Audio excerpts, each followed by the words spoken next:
Hariom students, स्वागत है आपका फिर स्टडी बाय लोधी सर के यूट्यूब चैनल में। मैं कृपाल लोधी।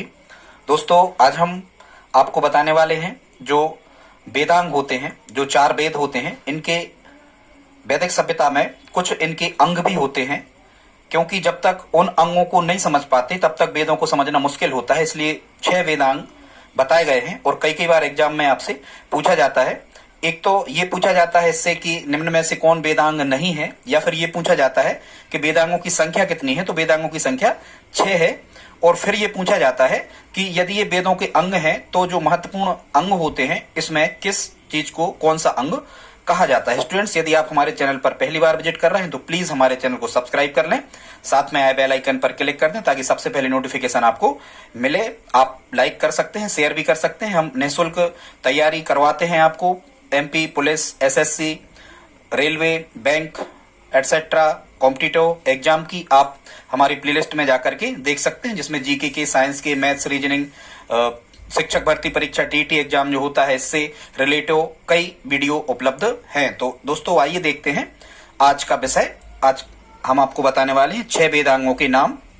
तो इसको देख लेते हैं। सबसे पहले स्टूडेंट्स, एक ट्रिक आपको याद रखना है। वो ट्रिक क्या है? छवि निज शिशु के 6 अंग हैं। कोई व्यक्ति कह रहा है छवि से कि निज मतलब मेरे, ठीक है।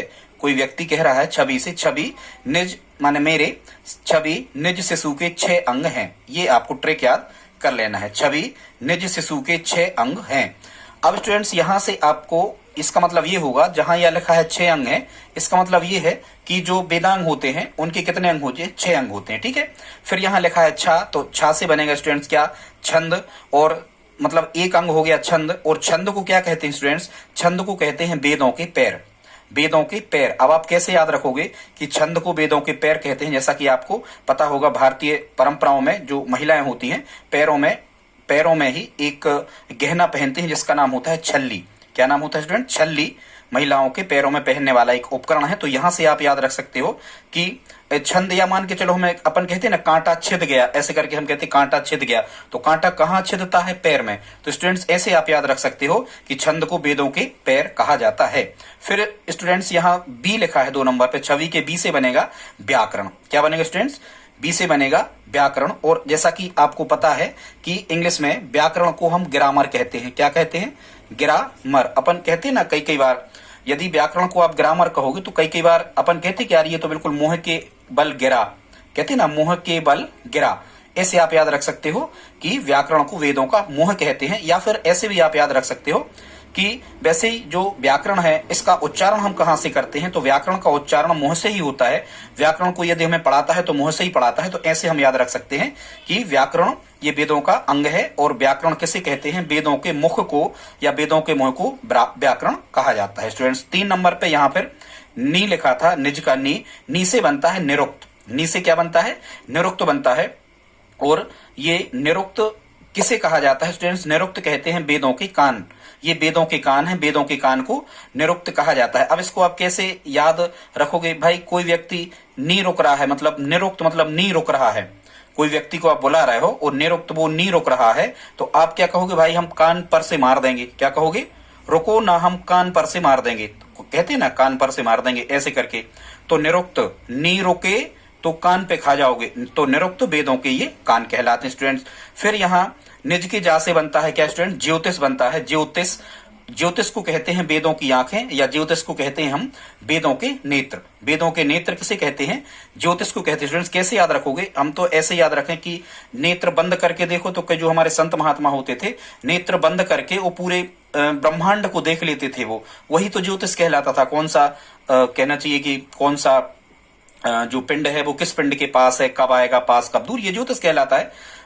या हम ऐसे भी याद रख सकते हैं, देखो ज्योति, ज्योति मतलब क्या होता है? प्रकाश, उजाला। और उजाला हम कैसे अनुभव करते हैं? नेत्रों से। उजाला हम नेत्रों के माध्यम से देखते हैं ना। यदि नेत्र बंद कर लें तो अंधेरा हो जाता। तो जो हमें ज्योति यदि चाहिए, उजाला चाहिए, तो नेत्र हमें खुलना होंगे, इस प्रकार से, ठीक है। तो ज्योतिष क्या कहलाते हैं? वेदों के नेत्र कहलाते हैं। फिर स्टूडेंट, सी से बनेगा, यहाँ शिशु के सी से बनेगा शिक्षा। ठीक है। शिक्षा को क्या कहते हैं? वेदों के प्राण या वेदों की नासिका या वेदों की नाक। वेदों की नाक किसे कहा जाता है? शिक्षा को। अब आप कैसे याद रखोगे कि भाई, अपन कहते हैं ना बच्चों से कि भाई पढ़ो लिखो, क्या हमारी नाक कटवाओगे? मतलब शिक्षा प्राप्त करो, क्या हमारी नाक कटवाओगे?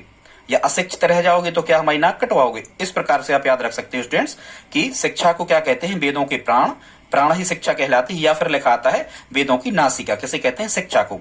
फिर यहाँ शिशु के सु से बनेगा, इससे बनता है वेदों का छठवां जो अंग है, ये होता है कल्प सूत्र। स्टूडेंट्स क्या होता है, कल्प सूत्र। तो यहाँ कल्प सूत्र को क्या कहा गया है, वेदों के हाथ। जैसे कि आपको पता है अपन हाथों में रक्षा सूत्र बांधते ना, हिंदू धर्म में जब अपन कथा वगैरह करवाते हैं, कोई धार्मिक अनुष्ठान करवाते हैं तो रक्षा सूत्र बांधते हैं। आप हमारे हाथों में देख सकते हो, ये यहाँ पर बंधा हुआ है, हाथ में सूत्र, ठीक है, हाथ में रक्षा सूत्र बनता है। तो यहां से आप याद रख सकते हो स्टूडेंट्स कि जो कल्प सूत्र है इसे क्या कहा जाता है, वेदों के हाथ।